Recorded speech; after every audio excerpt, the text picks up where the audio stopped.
Bismillahirrahmanirrahim. Alhamdulillahi Rabbil Alamin. Wassalatu wassalamu ala asyrafil anbiya'i wal mursalin. Nabiyina Muhammadin wa ala alihi wa sahbihi ajma'in. Assalamualaikum warahmatullahi wabarakatuh.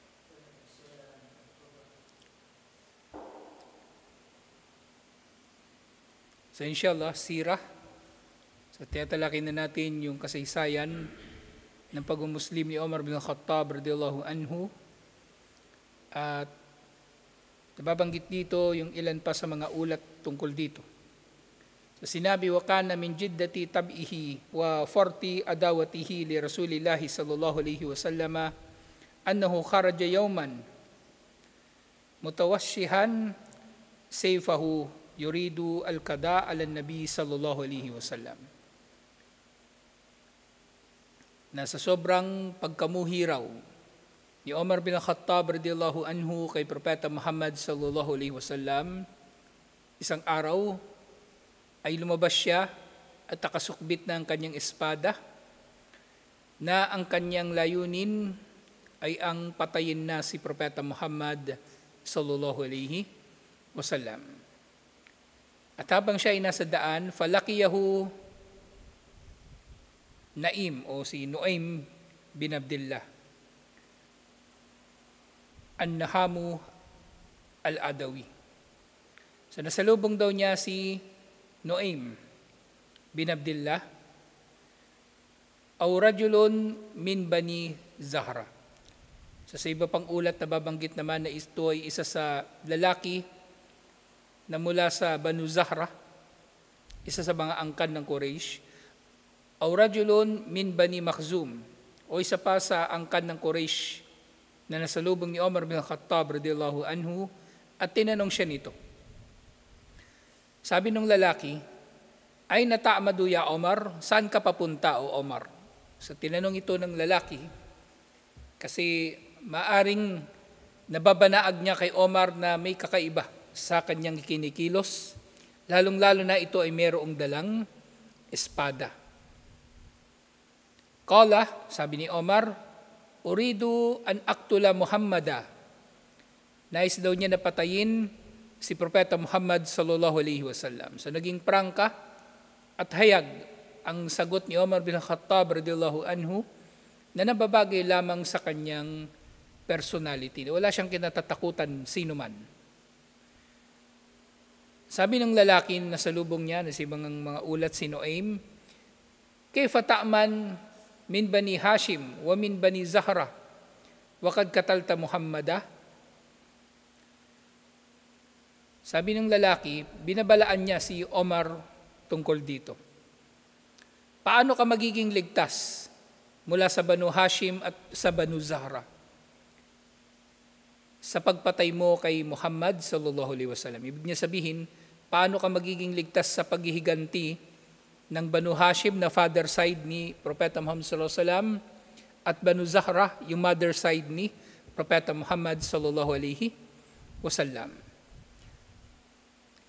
Faqala lahu Omar, at sinagot na lang ni Omar, ma araka illa kad sabaut. So sabi ni Omar sa kanya na wala akong nakikita sa iyo, liban na lang na maaring ikaw ay tumalikod na sa relihiyon na ito at nagmuslim. So dito sinasabi ni Omar, sinasabi mo lang yan kasi Muslim ka. Sinasabi mo lang yan kasi Muslim ka at iniwan mo na ang relihiyon ng iyong mga ninuno. So yung bagay na yon, hindi sineryoso ni Omar bin Khattab radhiyallahu anhu. Wala na sa kanyang isip ang paghihiganti ng Banu Hashim at Banu Zahra. Hindi niya yun kinatatakutan. Kumbaga, binaligtad pa niya. Sabi pa niya doon sa lalaki, kaya kaganyan kasi nagmuslim ka. Kaya kaganyan kasi nagmuslim ka. Wa taraktu dinaka alladhi kuntu alayhi. Wa tarakta dinaka alladhi kunta alayhi. Yun nga. Hindi kita nakikita liban na lamang na iniwan mo ang iyong relihiyon at ikaw nga ay nagmuslim. Sabi ng lalaki, at itong lalaki nga, si Nuaim, Muslim talaga. Sabahan nila dito pa lang sa pagkakataon na ito, makikita natin yung firasa ni Umar bin Khattab radhiyallahu anhu, yung kanyang kakayanan na kumilala sa pagkatao ng mga tao sa pamagitan lamang ng kanilang itsura o kilos. Siyempre, hindi ito random na ginagawa ni Umar bin Khattab radhiyallahu anhu. May mga batayan siya, may mga dahilan kung bakit niya naiisip o bakit siya nakakapagbigay ng komento sa pagkatao ni Numan. Siyempre, nababanggit na rin sa mga hadith na si Umar bin Khattab radhiyallahu anhu, ayon doon sa natalakay natin sa kanyang talambuhay, na siya ay kinikilala bilang muhdath ng umma na ito. Na muhdath, kumbaga, siya ay tumatanggap ng gabay o taufik ni Allah sa anyo na parabang ito ay katulad ng nubuwa. Na meron siyang nalalaman tungkol sa mga bagay-bagay na nalilingid sa marami sa mga tao. So nakilala ni Umar bin Khattab radhiyallahu anhu ang lalaki na ito na sa ibang ulat ay si Nuaim, na Muslim nga siya. Totoong ang Muslim siya. Totoong Muslim siya. Ngayon sinabi na lang ni Nuaim, afala adulluka alal ajabi ya Omar? Gusto mo ba na sabihin ko kung ano ang kakaiba, Omar? Gusto mo bang sabihin ko sa iyo ang isang bagay na kakaiba? Inna ukhtaka wa khatanaka qad sabaw. Sabi niya, ang iyong kapatid na babae at ang bayaw mo tumalikod na sa relihiyon nila. So dito sinabi ni Nuaim, hindi sinabi ni Nuaim na sila ay nagmuslim. Kasi kapag sinabi ni Nuaim na sila ay nagmuslim, kumbaga mahalata na Muslim talaga siya. So ginamit lang talaga ni Nuaim yung terminolohiya na ginagamit ng Quraysh, yung saba, na ibig sabihin, kumbaga, umalis sa relihiyon ng Quraysh at yumakap sa ibang relihiyon na kakaiba. So yun na lang ang sinabi niya. Sabaw, sila ay yumakap sa ibang relihiyon. Iniwan nila ang relihiyon ng mga ninuno nila at yumakap sa ibang relihiyon, at hindi niya binanggit na sila ay nagmuslim. Kasi lalong mahalata ni Omar na siya ay Muslim. At siyempre, nakikilala niya ang kaharap niya si Omar, maaaring pipinsalain din siya ni Omar. At sa ganitong pagkakataon ay pinahintulutan ang ganito, na maaaring may tatanggi mo ang iyong pagiging Muslim. O kumbaga, hindi naman direkta, kumbaga, hindi ka lang talaga nagbibigay ng clue, palatandaan na ikaw ay Muslim upang pangalagaan ng iyong buhay, so pwede, inshallah. So sabi niya, sasabihin ko sa iyong isang bagay na kakaiba, Omar, yung kapatid mong babae at yung bayaw mo, tumalikod sa kanilang relihiyon. Wataraka dinaka alladhi anta alay, at iniwan nila ang relihiyon mo. Dahil dito, famasya Omar, damiran hatta atahuma. So hindi na dumiretso si Omar kay Propeta Muhammad sallallahu alaihi wasallam. Tumalikod siya, lumakad, papunta sa kanilang dalawa. Papunta sa kanyang kapatid at papunta doon sa kanyang bayaw. Na siyempre, nalalaman natin mula sa paliwanag ng mga scholar ang intensyon ni Nuaim, bakit ganitong kanyang sinabi. Hindi niya ito ginawa para ipahamak si Fatima bint al-Khattab, na kapatid na babae ni Omar, at ang kanyang asawa na si Sa'id bin Zaid bin Amr bin Nufail, yung anak ni Zaid bin Amr bin Nufail. Hindi para ipahamak silang dalawa. Pero ang ninais ni Nuaim ay ang mapangalagaan si Propeta Muhammad sallallahu alaihi wasallam. Ang nais ni Nuaim ay ang mapangalagaan si Propeta Muhammad sallallahu alaihi wasallam. Kumbaga, inilihis niya si Omar, nang sa gayon ay mabababalaan niya kung sakasakali si Propeta Muhammad sallallahu alaihi wasallam. Ng mga sahaba, ganito sila mag-isip. Ganito nila kamahal si Propeta Muhammad sallallahu alaihi wasallam, sukdulan na isakripisyo nilang kanilang mga sarili. At ang pagkakaturo niya kay Fatima at kay Sa'id bin Zaid na sila ay Muslim, Sa pagkakaturo niya kay Omar, kumbaga parang ipinahamak niya silang dalawa, lubusang maintindihan ito ng mga sahaba. Kung ginawa man ito ni Nuaim, lubusan nila itong maintindihan. Dahil kung sa kanila mangyayari ito, halimbawa, ituturo din nila talagang iba para lang mapagtakpan si Propeta Muhammad sallallahu alaihi wasallam. Kaya madalas sinasabi ng mga sahaba, "Fadaka ya Rasulullah. Iniaalay ko ang aking buhay o sugo ni Allah. Iniaalay ko ang buhay ko para sa iyo o sugo ni Allah." At gayon din sinasabi rin nila, minsan sinasabi, "Bi abi wa ummi ya Rasulullah."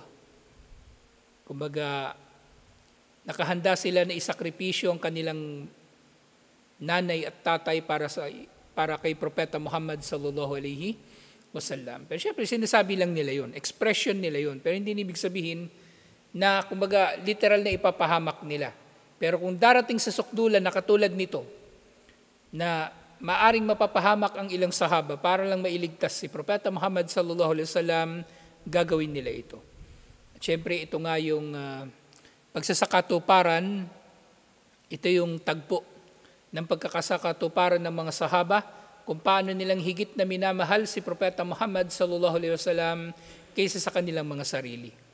Di ba yun yung tinatalakay natin doon sa chapter 31 ng Kitabut Tauhid, ang pagmamahal na ang tunay na mananampalataya, mas minamahal niya si Propeta Muhammad sallallahu alaihi wasallam kaysa sa kanyang sarili. So ganito sila. Ganito ang mga sahaba, alhamdulillah. At yun nga, nung papunta na si Omar bin Khattab radhiyallahu anhu sa bahay ng kanyang kapatid na si Fatima at ang kanyang asawa na si Sa'id bin Zaid bin Amr bin Nufail, endahuma Khabbab bin al-Arat. Kasama nilang dalawa si Khabbab bin al-Arat na, kumbaga, magkakasama silang nagbabasa o nag-aaral ng Quran. At si Khabbab bin al-Arat, nalalaman natin na isa siya sa mga sahaba na pinakamatindi ang pinagdaanan na pahirap sa kamay ng Quraysh. Na sa panahon na yun, habang magkakasama sila, ma'ahu sahifatun fiha Taha. Sa pagkakataon na yun, hawak daw ni Khabbab bin al-Arat ang kopya ng Suratu Taha.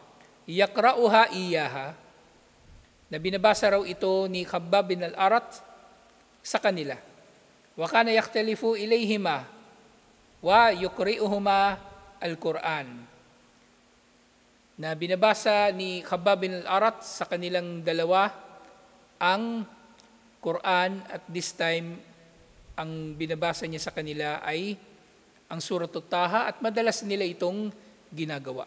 Maaring may iba pang naituro si Khabbab bin al-Arat sa kanilang dalawa, alhamdulillah. So doon,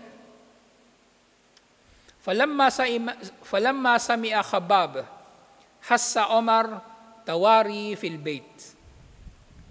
So nung dumating na nga doon si Omar, actually, bago pa man pumasok ng bahay si Omar, malapit doon sa pinto, kumbaga, maaring narinig na ni Omar ang pagbasa nila ng Quran. At narinig din naman nila ang pagdating ni Omar doon sa pinto. Narinig nila ang pagdating ni Omar bin Khattab radhiyallahu anhu doon sa pinto, at narinig nga nila ang kanyang boses. Kumbaga, kumatok na si Omar sa bahay ni Fatima. At sa takot ni Khabbab bin al-Arat, nagtago na siya doon sa bahay.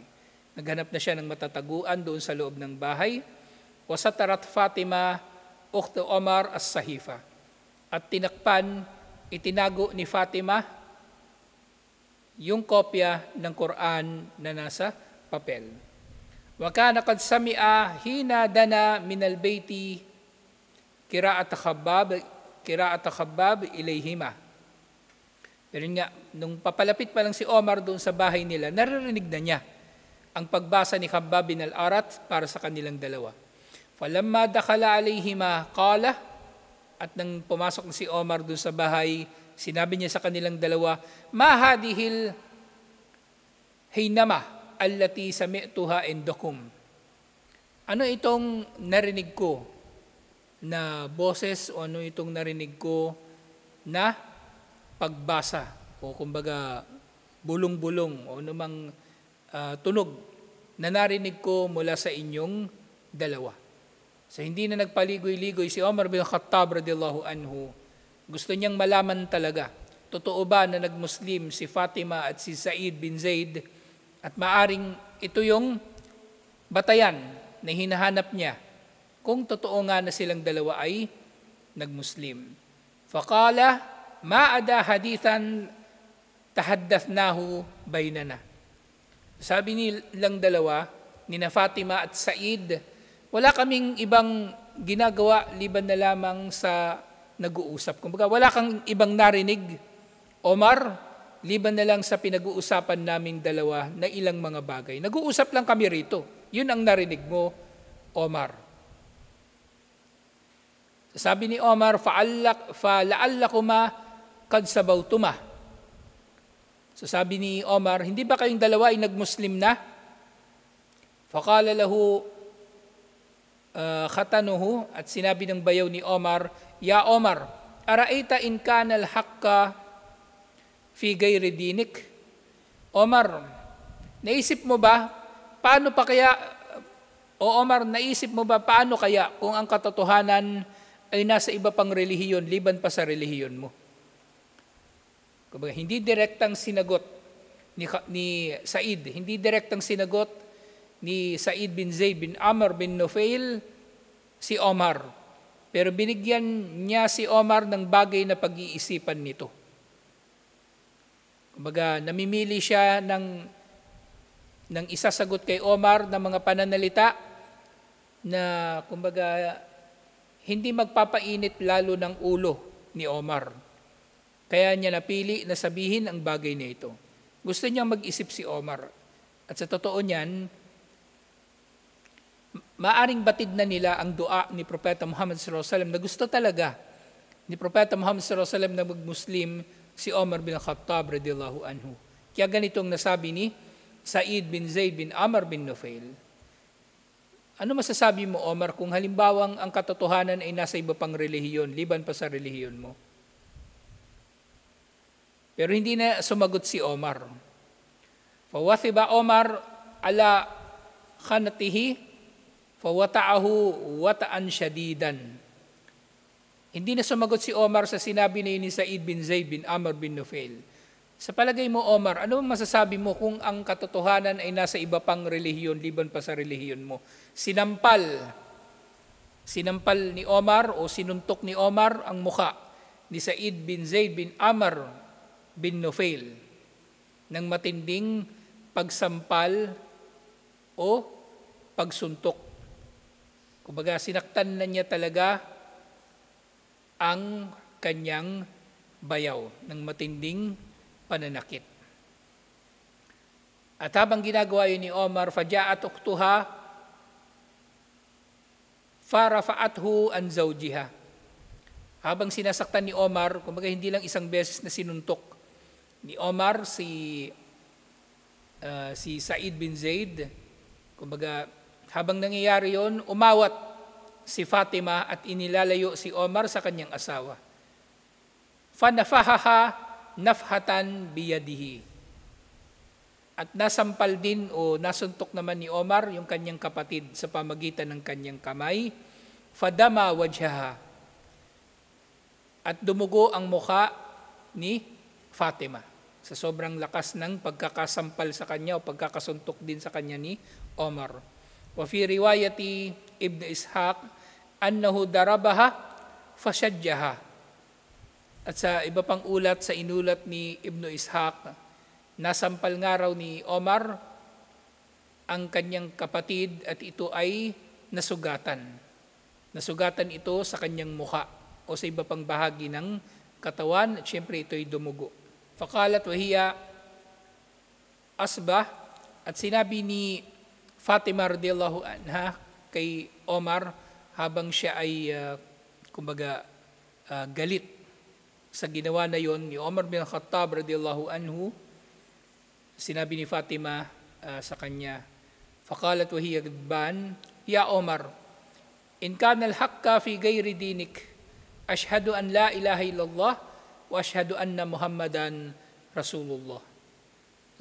Si Fatima na ang nagsabi na, o Omar, kung ang katotohanan ay nasa iba pang relihiyon, liban pa sa relihiyon mo, ako'y sumasaksi na walang Diyos na marapat sambahin liban kay Allah, at ako'y sumasaksi na si Propeta Muhammad sallallahu alaihi wasallam ay sugo ni Allah. Yun na lang ang sinabi sa kanya ni Fatima. Hindi na siya nakipagtalo o ano pa mang bagay. Dahil nung nakita rin ni Omar na nasaktan niya yung kapatid niya, tumigil na rin si Omar. Falamma ya'isa Omar, wara'a ma bi ukhtihi minaddam nadama wastahya. Yung si Omar, tumigil siya sa pananakit sa kanyang bayaw, at ang nakita niya ang dugo sa kanyang kapatid, ay nagsisi siya at nahiya sa kanyang ginawa. Dahil kahit sa Quraysh, hindi katanggap-tanggap ng lalaki ay mananakit sa babae, lalong-lalo na sa kanyang asawa o kapatid. Kaya nagsisi si Omar at tumigil na sa kanyang pananakit. At sinabi na lang ni Omar, a'tuni hadal kitab alladhi indakum fa'aqra'u. Ibigay nga ninyo sa akin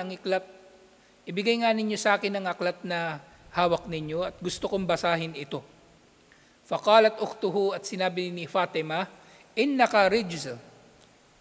Marumi ka, Omar. Wala yamassuhu illa al-mutahharun. At walang maaaring hawak sa pahina na yun ng Quran, liban na lang sa malinis, liban na lang sa dalisay. Faqum fagtasil, kaya tumayo ka at maghugas. O ano pa mang uri ng paghuhugas na isinabatas na sa panahon na yun. Pero maaring sa panahon na yun ay meron ng anyo ng wudu o ng gusol doon sa Makkah. At yun ang ginawa ni Omar. Faqama fagtasal, at siya nga ay tumayo at naligo. Thumma akadal kitab, at pagkatapos ito kinuha niya ang kopya ng Quran mula sa kanyang kapatid. Faqara'a Bismillahirrahmanirrahim.